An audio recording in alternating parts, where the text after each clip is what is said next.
Welcome to the Spooky Hours. My name's David Saunderson, and today we're talking to author and occult historian Andy Mercer. How are you, Andy? Yeah, I'm pretty good. Not too bad at all. How are you coping with the lockdown that we're all suffering at the moment? Funny, from my end, it's not that different because I work from home anyway, and I have a therapist and clients come to see me, but of course they can't physically come at the moment, so I'm doing a lot of work on Skype, so I'm getting quite used to this. This is a technology I never bothered with before. Normally I do work face-to-face only, but of course I can't, so I've decided to give this a try, and it's working out quite well, actually, so yeah. Well, I think whoever owns Zoom and Skype and things like that are going to make quite a lot of money over this period, aren't they? Yeah, especially Zoom. That seems to be the main business one everyone's using. So it is Zoom, but we'll stick with Skype. Now, the reason we're here today is to talk about medieval mathematician and advisor to Queen Elizabeth I, John Dee. Now, can you tell us why are we still discussing a medieval advisor in 2020? Well, really, it's to do with his desire for greater knowledge of the world. Just very briefly, John Dee, as you said, was a mathematician. He was also a scientist. He was an astrologer, astronomer, and kind of wants to know about everything sort of person. And he was fascinated by learning more as much as possible. He had a huge library of his own of over 4,000 documents, which might not sound much to us now, but in his time, and sort of mid-late Elizabethan time, that was an awful lot of information to have. He also kind of founded the British Library in some sense. The idea of collecting documents and storing them was very much his that he put to Elizabeth I. But his mission was to gather as much information about everything as he possibly could. And whilst he travelled around Europe and met with lots of intelligent people, obviously, and gathered information from them, he wanted to know more and more about how the world worked. And being the sort of medieval times, or late medieval times, Elizabethan, the idea of working with magic and science went hand in hand. There was no real definition between the two. They were seen as a way of gaining more information. So to cut a long story short, he wanted to contact God and talk to angels to find out about how the universe worked. And the method that was used by many people in that sort of time was what's called scrying, where you look into a crystal ball to see images of angels and God and that kind of thing to gain more information. But he had no skills in that department whatsoever. He was as psychic as a brick, as you might say in modern times. He couldn't see anything. So he needed to employ the services of a scryer, someone who could see into the crystal for him and describe a few things. He tried a couple of different people. One quite well known as a guy called Barnabas Saul, who gave some information what he was seeing through it, but didn't get an awful lot. And then literally out of the blue, a guy called Edward Talbot, was his name at the time, turned up at Dee's front door and had heard this rumours that Dee was looking for a scryer and offered his services. Now, we don't know all about Talbot's history because he also changed his name to Kelley a bit later on, became Edward Kelley, but he seemed to have the gift. He seemed to be able to see spirits and things moving in the crystal ball and would describe to Dee what he was seeing. Initially, it was kind of almost standard angels of the Bible that you would normally hear about, sort of Gabriel, Michael, Uriel, those kinds. But again, cutting a long story short, because over a number of years, he gradually began to communicate with something else. These, what became known as the Enochian entities, Enochian angels, which had very different names, very unusual names. Now, often there was an intermediary spirit between him and Kelley and Dee, and one that came across quite a lot was called Medimi, which is a small girl basically that was seen in the crystal and occasionally seen in the room with them, almost like a spirit form. But gradually through these communications they built up this system. Well, I say system is more of a kind of hodgepodge of different ways of working with what became known as Enochian magic. Now, the idea was that you could communicate with these entities and angels, or you can travel to them yourself. In cutting a long story kind of short, it's more of a kind of astral traveling, spirit projection, however you want to call it, traveling to the realms of these beings. And that's what he was doing, was communicating with these angels and forms, and they described various things to him, including possible future predictions of what the world was going to become. Now, they weren't incredibly accurate or incredibly real, but one of the things that did come through was a new language, which was called Enochian. The language itself has a proper syntax and structure to it, which is different to English. It has its own set of 22 characters, which Dee drew out as described by Kelley, as he saw them literally appear in the crystal. Kelley would see them written by an angel, and he'd copy the design and basically would tell Dee what it looked like. And this language, as I say, came through over a period of time. Now, the idea of the language itself was to create a communication system with these entities, but also to deliver messages from these entities, these beings. Now, they became known as the Enochian calls, which were a series of calls, which are like invocations, if you like, which you can actually say yourself in order to connect with these various realms. But the way it was done was really quite interesting. They were in order to build grids of letters, which they would describe one letter at a time to be drawn out in these grids. Now, there were 48 by 48 characters, so they were pretty big, and 49 of them, and the last one was 96 by 96, so that was a massive grid. Now, they were given each individual character what to write in each square. So they create the grids as described by the angels.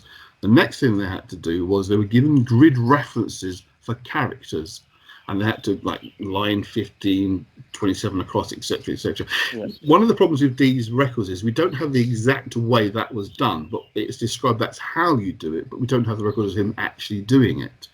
But what they did was create these calls, the Enochian calls, but they were one letter at a time, dictated backwards in the Enochian characters. But when you translate it into English, the other way around, it was proper, real sentences. So they were given letter at a time, backwards, one at a time. It was done backwards so they wouldn't accidentally invocate the angels. They wouldn't make them accidentally happen. But they were so precise in the grid references that they actually form proper sentences. And they do read a bit like the book of Revelations from the Bible. That kind of apocalyptic language is being used. But as I say, this is the 1500s we're talking about here. No computers, obviously. They did it over a period of a month.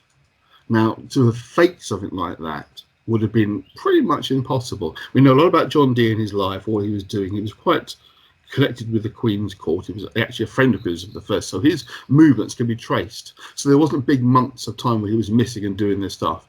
It was literally happening as he described in his diaries. He was seen as being a truthful person, but they were recorded, and the actual diaries themselves still exist. They're in the British Museum, and you can actually get PDFs of them online now. They've been published recently. You can see for yourself the actual handwritten notes that Dee made. Now, they were kept, and it kind of just disappeared after Dee's death. He was seen as very much important to Elizabeth I, but her successor, James II, didn't care for magic at all. In fact, he was very much opposed to it. He wrote a book on demonology, and his writings actually became the basis of a lot of the witch trials that came a bit later on in the 1600s. So Dee was almost forgotten about, kind of disappeared off.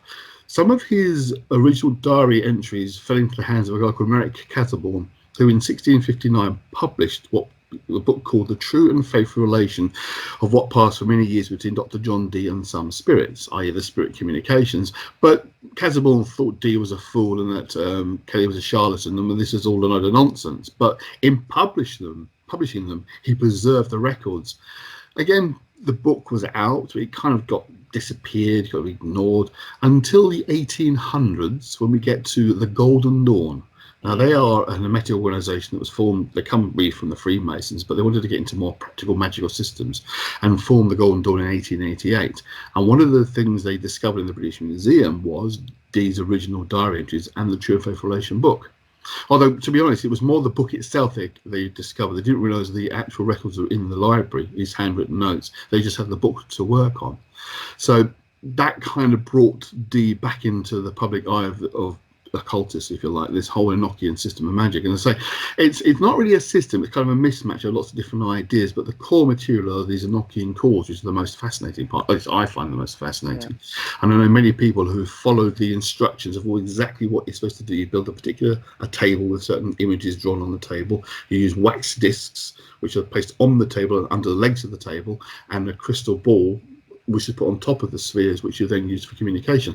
Those original wax discs, at least 3 of them, are in the British Museum, and you can still see them now, all handmade by... I think I've actually seen one of them there. So they are very popular. I used to go and visit them almost every week when I was living in London, back in the days before the big security stuff was you had to wait ages to get into the British Museum.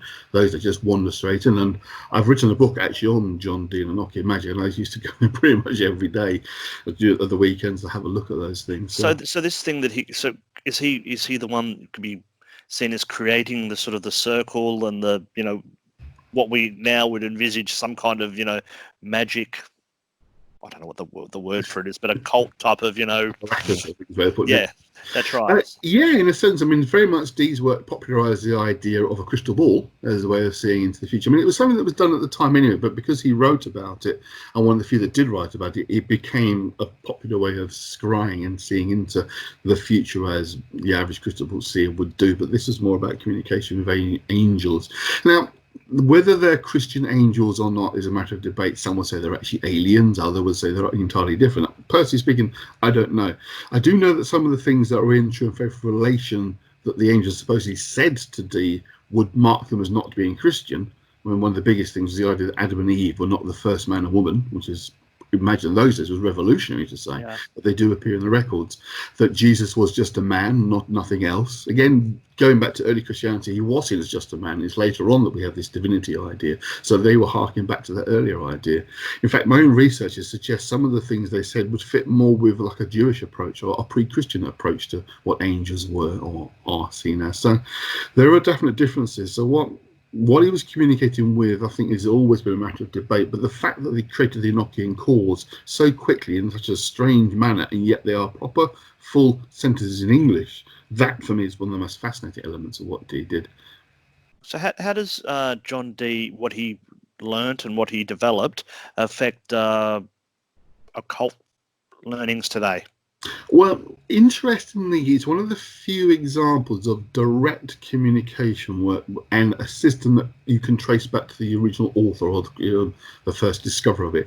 A lot of more ceremonial magic tends to be based around very old documents like the Book of Solomon, which have dubious histories. They are said to be much older than they actually are. They're probably just medieval, but again, you don't know who wrote them, where they really come from. Or you have more kind of modern witchcraft, Wicca type stuff, which can trace back to Gerald Gardner. So you've got modern stuff or very, very ancient stuff. This is slap bang in the middle of the Middle Ages or late Middle Ages, and you've got first-hand direct experience of communication with whatever these beings are. Now, the Enochian language is fascinating because, as I say, it has a structure which is not dissimilar to Semitic languages of the Middle East. It looks a little bit like some of the very, very early languages of the Middle East. Some of the character structure with similarities. Now, they wouldn't have been that well known in Dee's time. I mean, obviously the Middle East was there, etc., in biblical lands, but not a lot of information would come out. Not like we have today, for example. Right. You could simply Google the images on the internet and find what they looked like. But in those days, of course, you couldn't. But there was a suggestion there could be some follow-on. I mean, there's no independent evidence of Enochian other than from Dee or people who've used Dee's system. But you can see how there could be a progression from real Semitic languages, which again makes it even more interesting and fascinating. So if someone wanted to learn more about John Dee and his work and the Enochian language that you've just said, how can they do that? Well, the best thing to go to is my book, of course.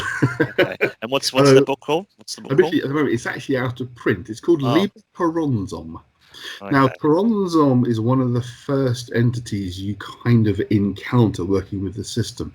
It is seen as effectively, as I see it, as a kind of dealing with your own ego. It's that kind of ego energy that you come across.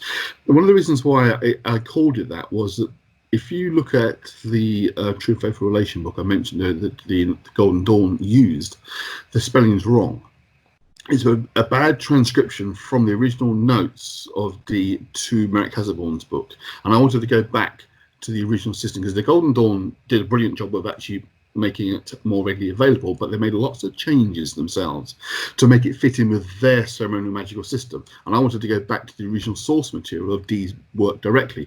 And thankfully, about 20 years ago now, someone actually put PDFs of the original handwritten diary entries onto the internet, and I was able to look at those and spot things like the mistakes. And other people now worked on comparing the original handwritten work to Dee's original work to True and Faithful, and there are hundreds of mistakes in there, that have been corrected and republished. My book is so fortunately at the moment is out of print. There will be a second edition at some point in the future, but that's some way off. But really, most of the books that go to the original material rather than the Golden Dawn stuff are a good place to start, because the Golden Dawn complicates matters. unfortunately. So, I mean, if you just literally Google Enochian magic and see what titles come up, and look for stuff that kind of looks at the original material rather than the Golden Dawn stuff, is a good place to start. But what the Golden Dawn do with it is good. I mean, it still works as a system. I know plenty of people use their variations. Like some of the big changes they made, the Golden Dawn very much changed how you pronounce Enochian. In Dee's actual diary entries, there is a presentation of how to pronounce the language, and it's actually fairly straightforward. It's quite phonetic, but Golden Dawn, being the Golden Dawn, made it far more complicated and made it harder to follow. But you can certainly work with their version. But my book was focused on the idea of these Enochian cores and how you can go to those realms, astrally, psychically, spiritually, however you want to put it. But what fascinated me was when I was working with this stuff over 20 years ago now, long before the internet was readily available, was I was making notes of my own experiences. And I was finding other people on the fledgling internet were describing their experiences and having similar experiences, seeing the same kind of entities and energies as I was in. And I was really blown away by that. I thought, this is not my imagination. There's more going on here. So the early books that are worth looking at, a guy called Donald Tyson did a very good book on Enochian. There's a chap called Robert Turner did a book, Elizabethan Magic, which talks about John Dee Enochian. That's another good one to look out for. And as I say, really just Google it. Stephen Skinner is another very good writer who's written extensively about Enochian, and one of the things he did, which is really good, he took the original Merrick Hasselborn book, which is published in the 1600s, so it's very hard to read in places. There's a lot of different sizes of text and it's a bit messy. He took that and retranscribed it into modern English, fixing a lot of the mistakes that have been made, making it much, much easier to read. And I wish that book had been around when I wrote my book, because it's a lot easier to follow. But it's that's probably one of the best ones to pick up, his retranscription of True and Faithful Relation. So what do your book's out of print at the moment, and as you say that hopefully or that'll be in print again one day. What are you looking to do next in your research into occult and the mystic arts? Well, at the moment, I am rewriting my second book, which is on runes, which is in the process of being completed for Troy Books. Should be out hopefully later this year. I have a book coming out with a company called Three Hands Press later this year, which is on the dark side of the Kabbalah, which is called the Sixth Chakra. And then I'm working on a second book for those guys, which is on Jewish magic as well. So I'm quite busy at the moment. So you are. So I don't need to ask you how you're keeping yourself busy though at this time. Absolutely. So that's a lot to think over, and I think that's just a little bit of what John Dee was about with the work that he was doing. I need to go away, as you say, and look up Google and find out more about it. So thank you for that. It's been an eye opener, and I'm really quite keen to get jump in and find out more. So you have a great day, and we'll talk to you later. See you, Andy. Bye bye. Bye bye then.